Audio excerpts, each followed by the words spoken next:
What's the weirdest sex act you've ever done alone? I was quite horny in my early teens. So I looked up innovative ways to masturbate. As it seems, if you hollow out a cucumber and microwave it, it does not feel like the inside of a vagina. I was left with the most disgusting vegetable you've ever seen and a memory that lives under the surface of my dignity. Not the act itself, I guess, but the event as a whole. We lived in the sticks. And internet shopping wasn't really a thing back then, not that we had internet anyway. I was a horny but resourceful teenage girl. So I whittled myself a penis-like dildo out of a piece of firewood, sanded it, and varnished it. I was around 14 to 15 at the time. I tested it out once without a condom, and freaked out about the potential toxicity of the varnish. Then used a disposable latex glove because there were no condoms in the house and the thought of buying them was mortifying. In the end, I was too paranoid about it being found. So I tossed it into the fire the next time the fireplace was lit. You were the country girls make do meme OMG. Every year I help my dad with Christmas lights. I climb up on the roof and carefully clip all of the lights onto the peaks. I grew up in a conservative house and only recently discovered how nice masturbating can be. Did you know that orgasms can help relieve period cramps? Who knew? Well, I have a particular fondness for the cowgirl position with my BF. But it absolutely destroys my knees. Sitting on my knees on a flat, even if it's soft surface, is difficult for me. So here I am, sitting on the warm roof, hanging lights on my house, when my dad walks inside to get something. I'm straddling a roof peak, all alone. The neighborhood is quiet and I can see there's no one outside. I'm at an angle where I can't be seen from the ground anyway. My knees are at the perfect angle to not hurt in this position, and suddenly thoughts of the BF enter my head. I just start rocking back and forth on the peak of my roof. When my dad came back out, I was in a much better mood. Housekeeper. Yeah. I'm a real home wrecker. Tried to suck my own dick. Managed to get the head in my mouth. Did not feel like a blowjob. Hurt my back.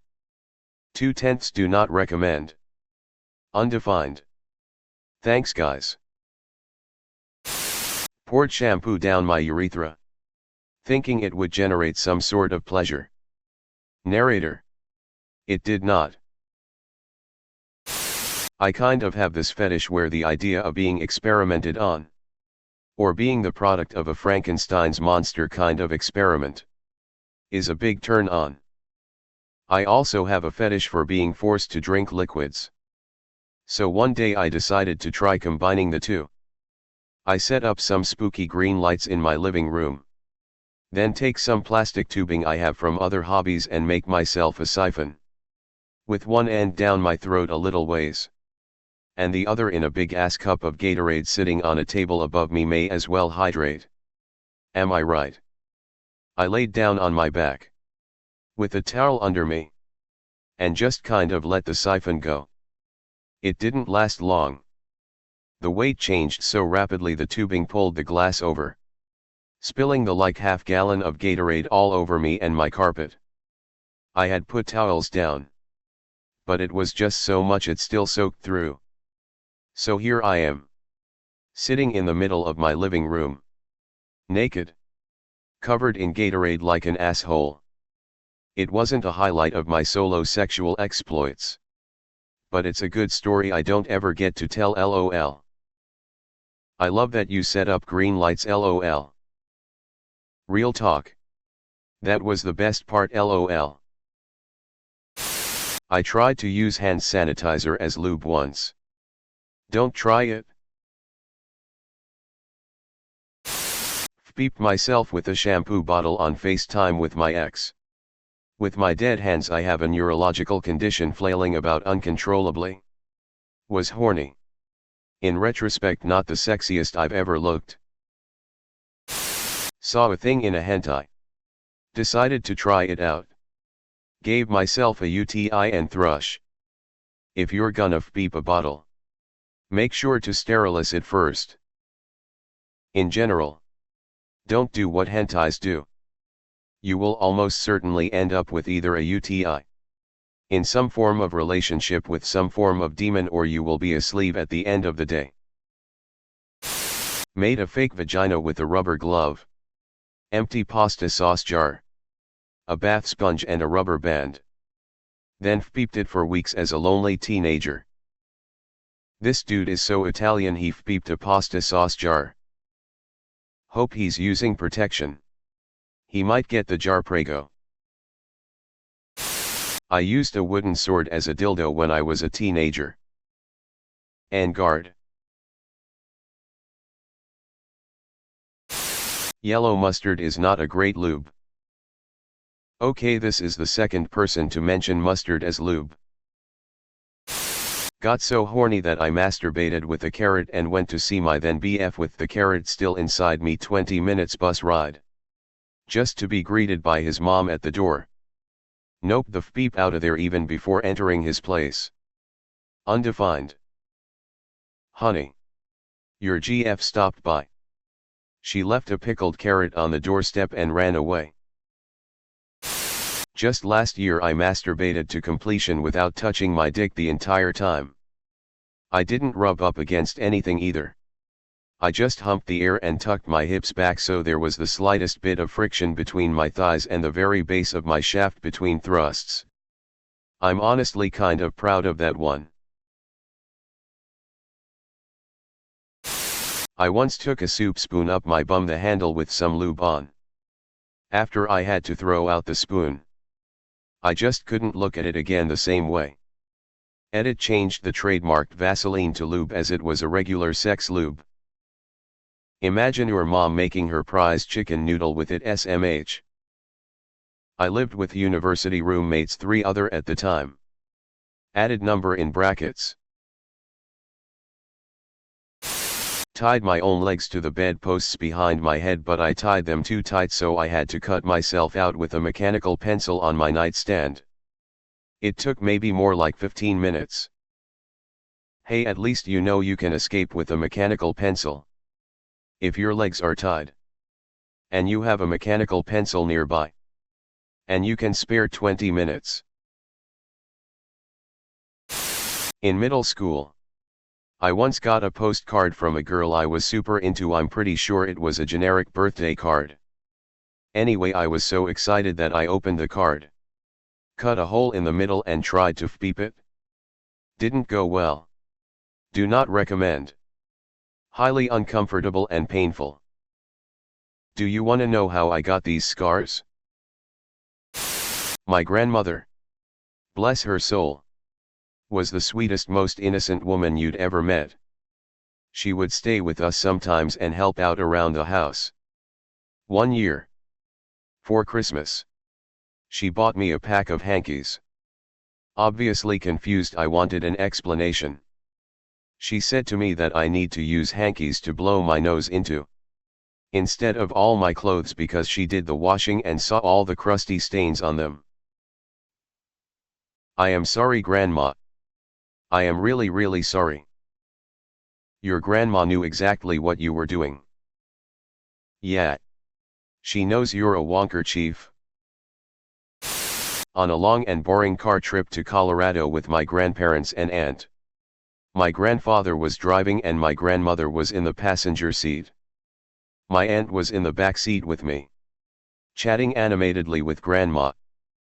13-year-old me was extremely bored, horny. I had a blanket and tented it over me in a way that made any visibility of motions impossible. So I went to work with quiet intent. As I was about to finish, I noticed everyone got quiet in the car, which shook me from my silent revelry. I looked over to see my aunt looking at me with an odd look on her face. Queen's Another One Bites the Dust was playing on the radio. Apparently the blanket had slid somewhat, revealing my angry meat rocket in full launch mode, but only visible from her perspective. She didn't say a word. Thankfully. But before I could even cover myself, Grandma said, "Everything okay back there?" At that moment, confused and in shock, I nutted all over the inside of the blanket, spewing to the sound of the beat. My aunt and I never spoke of this, but I couldn't look her in the eyes for a few years. Sorry. Oh Jesus. I think I can safely say that Jesus was not a part of this equation.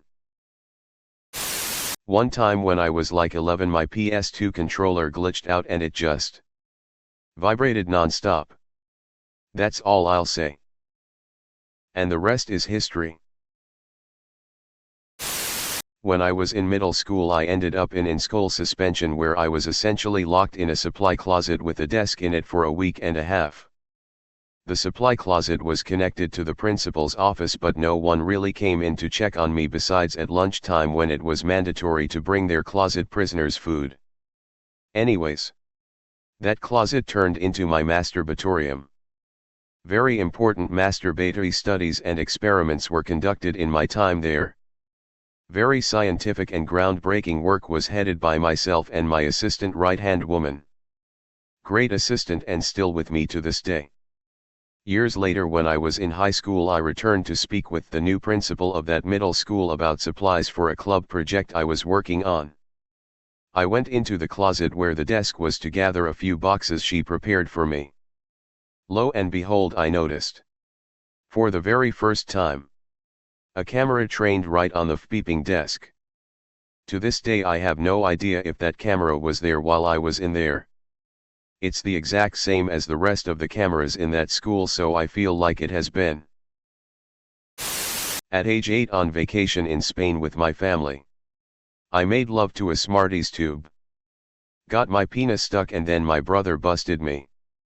He still call me Mr. Smarties sometimes. I'm 26. Got my penis stuck and then my brother busted me. Damn, I misread that part at first. I wanted to make my own fleshlight, so I took the tube out of a roll of toilet paper and dunked the TP into warm water. I then put my dick into this warm mass of wet toilet paper. It felt decent but made such a mess. And the post-nut guilt was something else. A friend of mine really loves to tell the story of when he was a young horny teenager, and his mom had left a tuna fish sandwich for him after mowing the lawn. It was sitting on the counter. Fresh. Not cold. And he was inspired by the smell to take it into the bathroom, where he literally peeped the tuna sandwich. Mortified by what he had done, he flushed it down the toilet and ate a bag of chips. It's his proudest, saddest moment as a kid. Spent a whole day during school break lazy. In bed. Seeing how many times I could ejaculate. The answer for 17-year-old me was 12 times. 44-year-old me has not yet repeated the experiment. But my guess is once. Dude. It's in the name of science. Oko cock, fine, you convinced me. Undefined. I used a soft fishing lure as a dildo and lotion as lube. Got super freaked out after I was really high and paranoid, so I called poison control thinking I was going to die from the chemicals on the lure, lol. That customer service rep probably remembers that call every once in a while and cracks up thinking about it. I hope that in her darkest moments, she thinks to herself, at least I'm not sticking a fishing lure up my ass, and chuckles onward to a happier day. Okay, so a buddy and I that lived together went out drinking one night. Got sloshed and had a great time. We both woke up early the next morning and headed back to the apartment. Now he's a decent cook, so he said he'd whip us up some omelets as hangover food. I was stoked as I felt like speep. So he gives me my plate and we both go to our respective rooms. I get about 3 to 5 bites in and I'm just way too hungover to be eating anything of real substance without risk of throwing it up. Now, a weird thing about myself. I'm sure it happens to others. But I get super horny when hungover. I don't understand why. But it happens. Normally I'll beat off and immediately hate myself as the headache from the hangover comes back full force. But this time, instead of beating off like a normal person, I looked at that omelette and thought I bet that would feel amazing. So I throwing caution to the wind I beeped that omelette. Just really gave it the business until I finished. Regret and disdain for myself came rushing back to me along with my headache as I threw the omelette away in the trash and crawled into bed to sleep the rest of my hangover away. So TL. Dr is I've beeped an omelette. Omelette beeper. I wrote a raunchy message to a girl on my phone but didn't send it. I aimed my erection at the phone and made a deal with my dick that if it could get hard enough to reach the send button, the message would get on its way. And what happened? I sent it and then came and immediately felt regret. So I changed my picture to a photo of China and my username to a bunch of Mandarin nonsense and then spammed her a bunch of Chinese stuff to make her think I was a foreign spammer. 10/10 comeback my guy. I didn't think that would be possible. PIV. Penis in vacuum. I was going through puberty. I like to imagine you were just beeping the bag. I really try to imagine nothing. But you do you I guess. Dug a penis-size hole in the ground. Filled it with packing grease. Beeped it. You literally beeped the planet. Nestle has entered the chat. Once when I was a young teen I wanted to know what my cum tasted like but licking it off my hands seemed gross so I jerked off into a Tostitos scoop and then ate it. It would take me years to realize that cum is both salty but not that salty. That's just. I don't even know what to say lol. I hope this is just a weird advertisement. Once when I was a teen I masturbated on horseback. And no, before anyone says anything weird, it wasn't anything bestiality related. I was just always forced to go on horse ride/camping trips with my parents and had to sleep in the front of the horse trailer on a cot so no privacy and was in the middle of the woods so no bathroom or anything. I was really horny that weekend for some reason and so after we finished our group trail ride I said I was gonna ride more by myself and rode off into the woods. I rubbed one off up on top of the saddle really quickly then rode back to camp like nothing ever happened. I'm so glad no one happened to come by. Hormones as a teen are insane. That horse was probably like WTF she doing up there and why am I having to stand here like this in the middle of nowhere? LOL. Taking the word horse girl to a whole other level. But at least it's a legal and socially acceptable level. Was in a class at school. Back then I would get turned on so easily. For some reason there was a photo of a hot girl in bikini in a mural on the wall. To this day I'm specially turned on by girls in swimsuits. I saw it and was instantly turned on. Spent the entire class thinking about it. The class ended. Couldn't hold myself. Decided I had to relieve myself right there. Hid myself below some chairs or something. Everyone left. Teacher left. I stood up. Looked at the pic. Almost exploding. Started jerking off. Was done in seconds. Creamed everything. Strangely. To this day. Like 20 years later. I don't remember what happened next. That sounds like a wet dream. Especially since you can't remember what happens next. Or the shame of getting caught by the janitor who had to clean up the product was so much that his mind decides to nope that memory right from the hard drive.